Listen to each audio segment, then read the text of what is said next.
Hey there, it's Hayden Vlogs. At ngayon ay unbox natin ang LaCie external hard drive 4TB.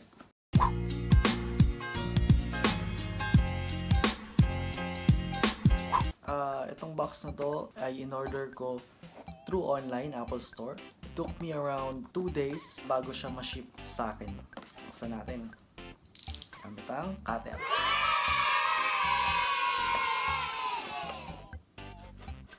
Ito nga pala yung una kong unboxing.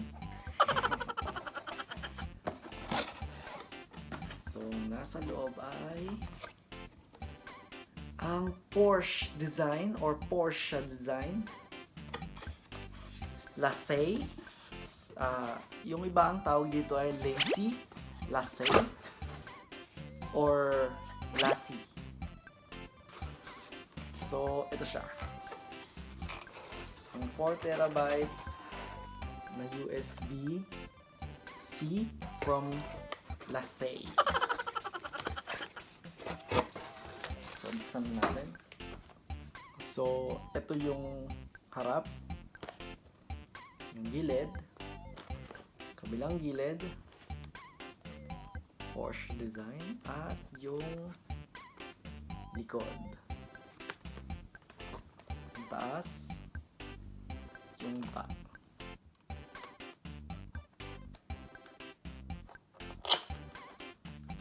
So, anong nasa loob? Alaman natin. Teka lang. Box, random. Una, meron siyang manual. At yung hard drive.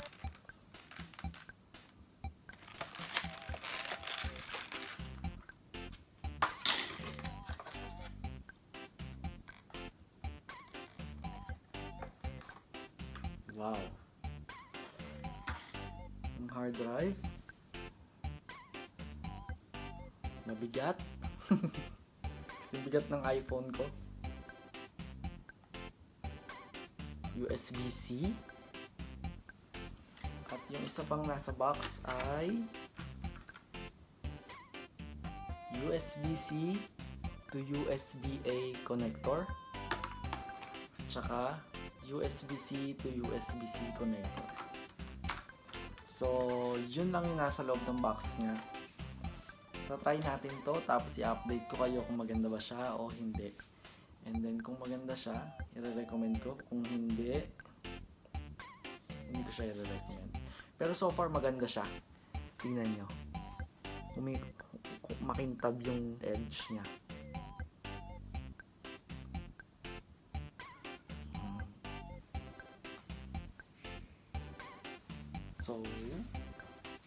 So, hanggang sa susunod ulit. Ciao!